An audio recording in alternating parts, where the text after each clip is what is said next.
What is going on, everybody? My name is Sean the Saiyan. Welcome back to another video over the One Piece TCG.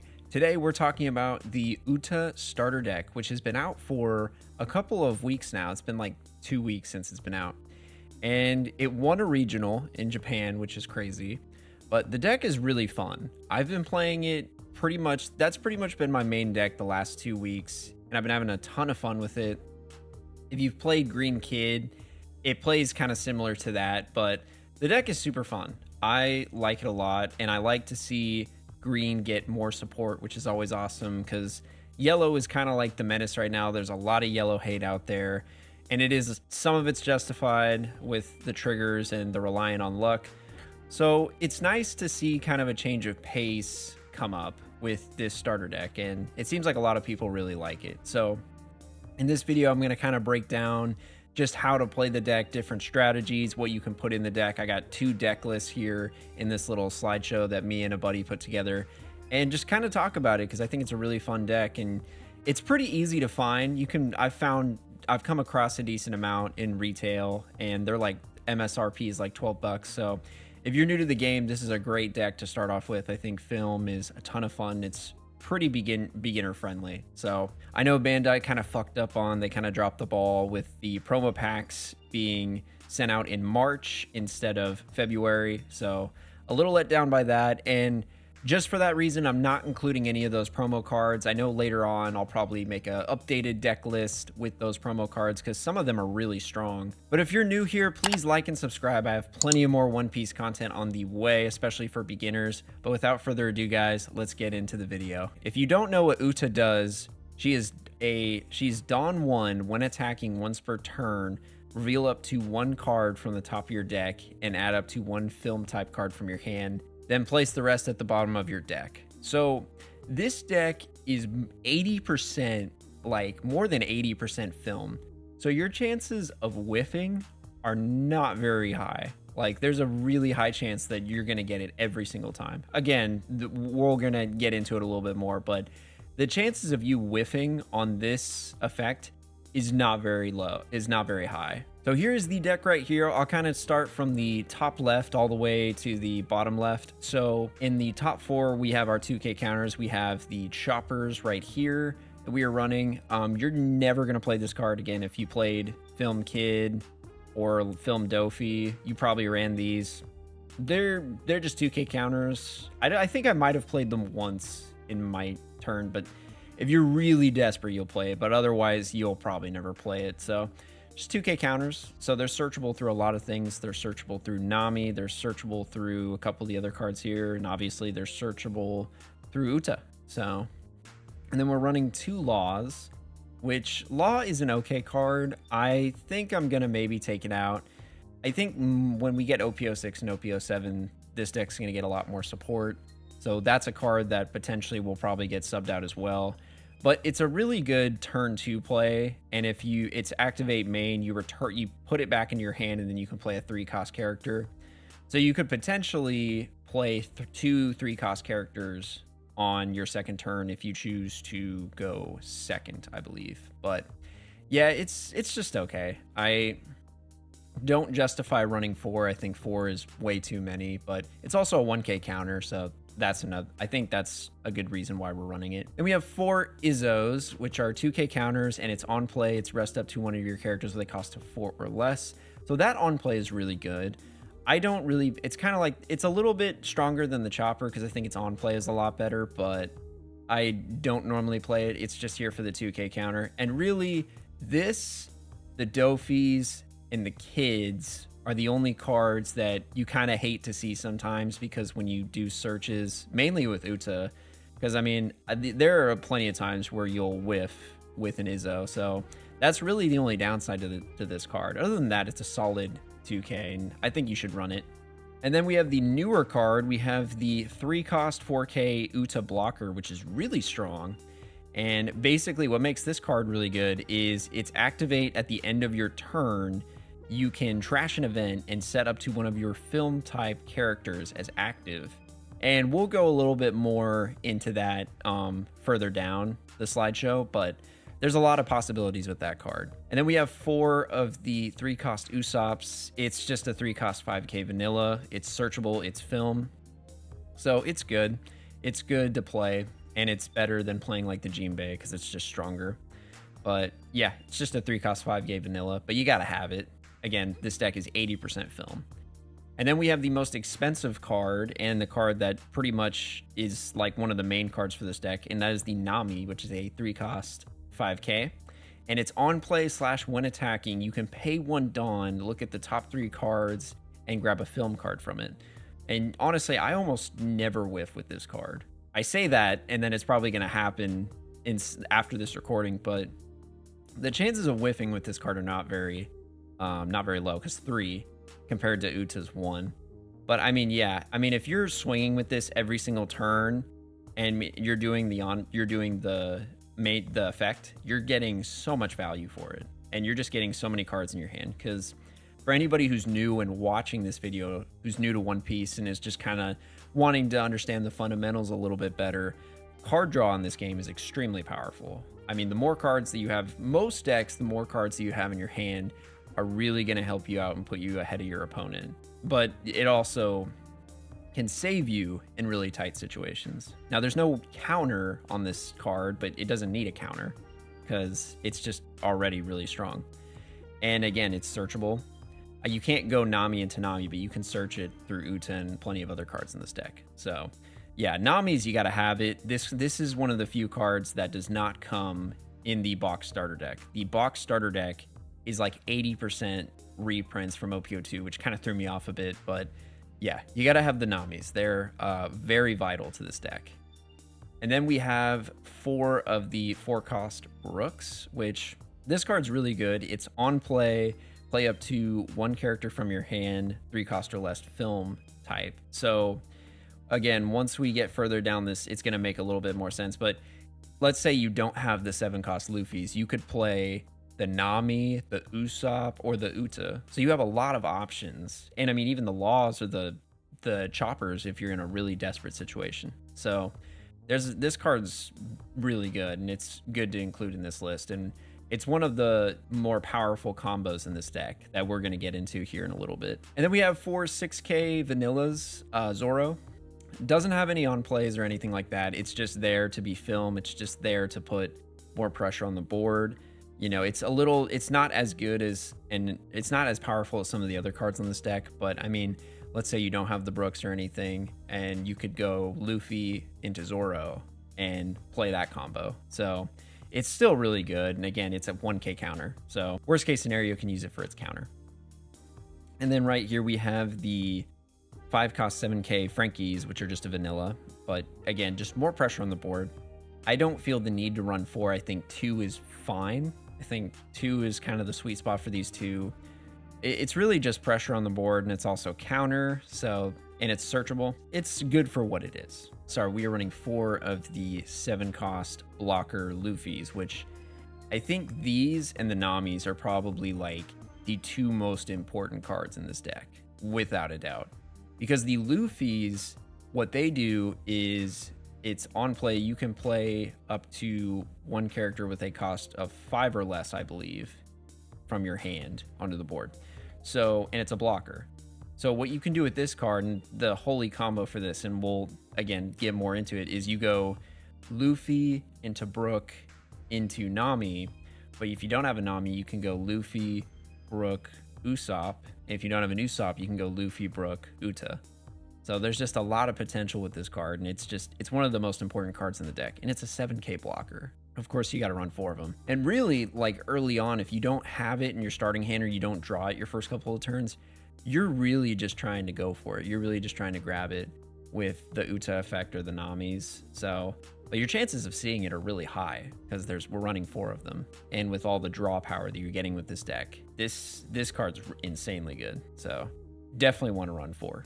And then we have the 8 cost Kids, which these cards have gotten really expensive. Actually, yeah, these are the most expensive cards in the deck. The Namis were the most expensive, but these shot up quite a bit. And we're running 2, And this card is really good in the mirror match, and it's really good against purple. So what you want to do with this card is it's Dawn 1, and I mean, most of us know what it does. It's an 8 cost 8k. You can Dawn 1 and rest it. And if this character is rested and has 1 Dawn, then your opponent can only swing at this character. So it pretty much becomes a free blocker. And then you can activate main, and then you can play a 3 cost or less from your hand to the field. So not only are you getting a body on the board, but it's protection. It could potentially make you draw out the game more, make your opponent have to swing at this character. And if you have a Luffy on board, if you have an Uta, you have blockers, and you have counters in hand, you can really delay the game and start picking at their life and just eventually just win the game. So I think 2 is really good. I could see maybe dropping 1 in favor of the 10 cost Doflamingo, just because the 10 cost Doflamingo I think is a little bit more consistent. But again, the 8 cost kid is just really good in the mirror match, and it's really good against purple. So I think for that reason, running 2 or 1 is really good. And then we have the 10 cost Doflamingo. Most people know what this card does. It's insanely powerful. It's on play rest up to 3 characters or leader. They do not refresh during their next turn. So I'm considering maybe dropping one of the kids and putting another one in, just because this card really can save you. And it's just a little bit more consistent. It's a 10 cost 10k, so it's just insanely powerful, and it's super threatening, and your opponent just has to respect it. Like, your opponent has to respect this card. So yeah, when you drop this, it changes the game 100%. So right, you could also run 4. I mean, running 4 of this is totally understandable, but I think I'm probably going to stick with 3 or 2, because I also really enjoy playing the kid. I think the kid is a lot of fun, even if it may not win you more games. I think, you want to have fun with this deck, but I can understand if you want to kind of sacrifice for more consistency. We are going to get into the newer cards, which is New Genesis, which this card is just absolutely busted. This card it's basically a free event. So you play it, you can look at the top 3 cards, and if it is a film or Uta card, put it in your hand, and then you untap 1 Dawn. So it's literally a free event. And for that reason, you have to run 4. Now, what you want to do if you want to make this deck list is you want to buy 2 of the starter decks, because there's only 2 of these, and there's only 2 of the Backlights, which you want to run 4 of both, because they're both really good. So you'll want to pick up 2 of the Uta starter decks. And then we have 4 of the Backlights, which this card is also really good. It's a 2 cost event, and it basically lets you either rest a 5 cost or less, or you can destroy or KO a rested 5 cost or less. So if you have 2 in hand, you can play and rest like a blocker and then KO it. So if you're going for game, I would just rest it. But if you're trying to get rid of like something on the board, like a 5 cost 7k or just a really annoying character, I would KO it, but it has to be rested. You have 2 in hand, you can rest it, KO it. It's really solid. So really good removal for this deck. And then the last one we are talking about is the I'm Invincible, which is kind of similar to the Green Kid's ability. So basically it's a 3 cost event. You can set up to 1 Uta leader active. So it's leader locked. Again, most of these cards are leader locked, but they're still really good.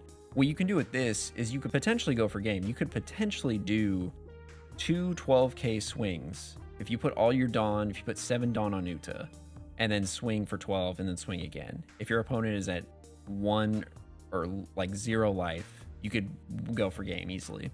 I think one change that I'm thinking about doing with this deck is adding another one, just because there have been times where I've been able to play 2 of these in one turn, and it's just so much value, and you're just getting so much power with this leader. So this card is really good. I think all of these cards are just insanely good. Again, they are leader locked to Uta. And then over here, I have my friend's deck, who also kind of helped me put this PowerPoint together. I think later sometime this week, we're going to be doing a mirror match, and we're going to do my deck versus his deck. So his deck is a little bit different. Now, the main difference between his deck is he's running more of the laws, and he's also running the 0 cost event.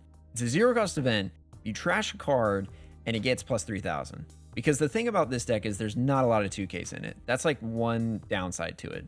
So this card's really good, and you could potentially have a lot of dead cards in hand. Maybe you have a 10 cost Dofi really early or late game that you don't want to play, or maybe you have an extra Luffy or an extra Nami, or maybe an event that you don't want to use. So there's a lot of potential with this card, and I'm thinking about adding it, another alternate option that you could do for the deck. I just figured I'd include it just for fun. All right, guys, so let's go ahead and get into the basic fundamentals of this deck. So kind of like I talked about earlier, the best combo in this deck is the Luffy into Brook into Nami.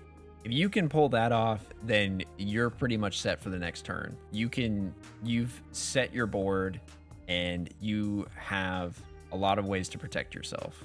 And again, maybe you don't have the Nami, so you can go Brook into Usopp or Brook into Uta. It's just really establishing a board, because not only do you have two 5Ks, you have a 7K blocker, and it's just really powerful, and it just gives you a lot of options. And again, you run 4 of each of these, so the potential to do that is really strong. That's probably the best combo in the deck for sure. And then another strategy, and this is kind of newer, getting into the new Uta blocker, is you swing with Luffy, you restand him with the Uta blocker, and just keep in mind that you need an event in your hand. But so you basically are getting a 7K swing, and then you can have it back up as a blocker. Because in Film Kid, you could still do that with like Punk Gibson, but you have 2 blockers now. So you have a lot more protection on the board. So it's a lot stronger. So that's something new that you can do with this deck that I think is really sweet. And then getting into more of the basic fundamentals, we're going to talk about the search engines and potential game finishers. We talked about Nami and New Genesis quite a bit. So Nami's on play and when attacking is crucial for getting the cards you need. It's again, if you don't have a Luffy in your starting hand, you can grab that. Maybe you don't have like a Brook, or maybe you need a Chopper. So basically any cards that you need, that's what Nami's going to do. And it's going to, again, whenever you swing. So you don't even have to put any Dawn on her. You just got to save 1 and swing with her. So you're getting so much value. So she's really important to the deck, like I said earlier, because she's a search engine. She is helping your deck just move like it should. And then with New Genesis, it's again a free event. And I mean, you can search it through Nami. And you can actually go, you cannot go New Genesis. But I mean, think about it. If you have 2 of these in your starting hand, you can go New Genesis, because you restand it on, and you restand it on again. So if you have 3 in your hand, which is a little crazy, but I mean, hey, it's draw power. So the potential with this card is just insane. I'm honestly surprised that that it's free, but yeah, there's just a lot of value with this card. Kind of similar to Nami. Having either of these in your starting hand is ideal. And then we'll go into a potential game finisher. With this strategy right here, if you rest one of their blockers and then you put 5 Dawn on your leader and swing out and then play I'm Invincible, you can do 2 10K attacks. Like you're just trying to go for game. Maybe you're going against Katakuri and you want to rest one of their Brulés, or maybe you want to rest one of their Sanjis. Like you can do that and just swing out and go for game.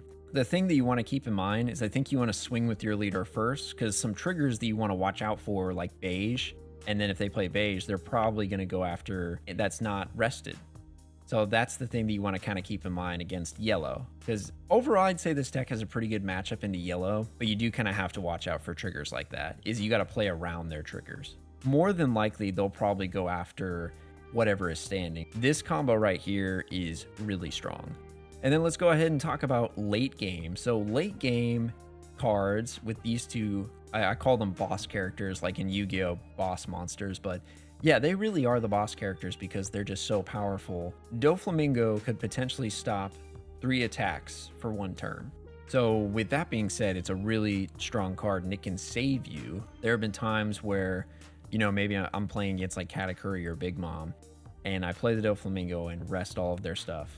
And it's, again, a total of up to 3. So you can rest whatever, and you can rest their leader too. So you can stop Katakuri from doing his 7K attack because you're resting it.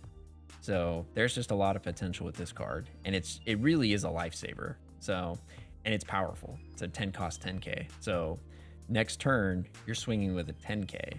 Again, just a really, really good card. And then Kid is also really strong, like I mentioned earlier, because it's Dawn 1. This character is rested. Your opponent cannot attack any other than Kid, and you can play a 3 cost. So maybe you need more protection on the board. You could play an Uta and rest it. And if you already have a Luffy out, then you have a lot of protection on the board. And if you have 2Ks in hand, you pretty much just have to make sure that you have the 2Ks to back it up if you want to keep it alive and keep stalling out the game to stop their attacks from attacking life or from attacking other stuff. So both these cards are just insane.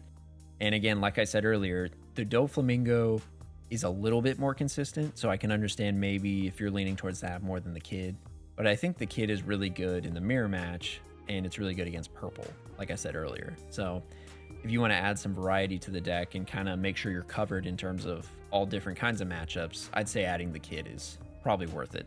And then over here we have possible cards to put in. So cards that didn't quite make the cut. Well, I guess one of them did for the other deck, but for my deck, none of these made it. But they're possible to be put in. Like I said, Punk Gibson is a really solid card. Like if you ran Grape Dofi in OP04, you probably ran this, and it's really solid. Up to one of their leaders or characters gains plus 4,000 power. Then you can rest up to one of your opponent's character with a cost of 4 or less. So pretty typical green. So you're getting a lot of value with this card. And then Paradise Waterfall, up to one of your leader or characters gains plus 2,000 power during this battle. Then set up to one of your characters as active. And then the 0 cost event that trashes one and gets plus 3,000. And then Carrot, which is really just a 2k. I think the main reason why I'm not running any of these cards is because they're not Uta cards or they're not film cards. So, they're not searchable. So when they show up, when you're looking for a certain card, they're a whiff. So I think that's the main reason why I'm not running them. But maybe you don't have those cards and you're just trying to change things up a bit. I'd say do go for it if you want to add these cards, but it's just possible cards. Or maybe if there's a card that is too expensive in this deck that you want to sub out, these cards are decent options. And then we have 2 others, which the Bartolomeo, which is a really solid card and it's a film card. The main issue with this card is it's a promo card and it is super expensive. It is like $70 right now. So that's why I'm not running it. I never got my hands on it, and I'm not willing to drop $70 on it. If you have it, you should definitely put it in this deck. You may rest this character set up to one of your film type characters as active other than Bartolomeo. Really solid card, great value, but not really worth running. But it is worth running, but not worth justifying spending out the money. And then we have the Robin, which does come in the starter deck, and it's on plays, play up to 1 film or straw hat type character card with a cost of 2 or less from your hand. Now, the main reason why I'm not running it is because Brook is just better. It's more expensive, but it's just a better character card to run. Maybe if you wanted to add it in, or maybe you don't have... Well, no, the Brooks come with the starter deck, so if you want to change things up a bit, you could put it in there. Maybe if you want to sub out something else, but I just think overall Brook is just a stronger card, even though it's a little bit more expensive. And then kind of getting to the end of this, we're talking about the pros and cons, and I've kind of talked about it already a little bit. So the pros with this deck is it is a lot of draw power. You are going to see, more than likely, you're going to see the cards that you want, especially if you're running 4 or at least 3. You're going to see the cards that you want. You're going to, for the most part, be able to play the cards that you want. It's super easy to build a board. Again, the Luffy, Brook, Nami, and then there's a lot of other options, or just going Brook into Nami. There's a lot of ways. You build a board fast with this. You build this, you build up your board, and you're able to get a ton of swings in. Very aggressive, very spammy, very similar to Film Kid. Another positive is your offensive blockers. You can be very offensive with your blockers. If you do the Luffy combo with the Uta blocker, you can trash. And if you have 2 on board, you can do it with 2 characters and then restand both. You just got to keep in mind that you need to have 2 events to do it, but you can be very aggressive with your blockers, and I think that's awesome. And then lastly, it has a really good matchup against yellow. I mean, Katakuri struggles with blockers. If you have blockers, your deck is going to be super strong against it. And I think overall it's just a really, green is really good against yellow for a lot of different reasons, because you're able to get rid of their board, you're able to spam the board and just have protection from a lot of gross things. Really, if they're able to thunderbolt your stuff, you're able to get it back out pretty easily. So I think that's one of the main reasons why it just has a really good matchup, other than blockers obviously being really strong against Katakuri. And really the two cons, and if there's any other cons, please drop it in the comments below, guys. But I feel like the main two things that I tried to think of more, but I think the two main things that I thought of were, there's not a lot of 2Ks. Most decks in One Piece run 12 to 14 2Ks. This deck and I think Sakazuki both run an average of 8 to 10 2Ks. So not a lot of 2Ks, so that can kind of cripple you in certain aspects. You could lose a lot of bodies. You could lose some life not being able to protect it, especially late game. But I think also, since you have a lot of protection, it kind of makes up for it. And then the last thing that I kind of thought of is the Sakazuki matchup is a little rough. Sakazuki being able to just bottom deck a lot of things with Hound Blaze and just so many other options. You build up your board, they could tear it down fairly, I guess somewhat easy, but you're able to build it back up pretty easy. So the Sakazuki matchup is just kind of iffy.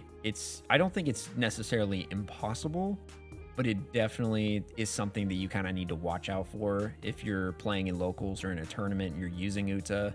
Just, kind of just be careful and be cautious, and just, study Sakazuki players and study what their strategies are. So I think those are the two main things. And like I said, if there are any other cons that I'm missing or any other pros that I'm missing, feel free to drop it in the comments below. I will add it in. But yeah, I think those are the two main things that you want to kind of look out for.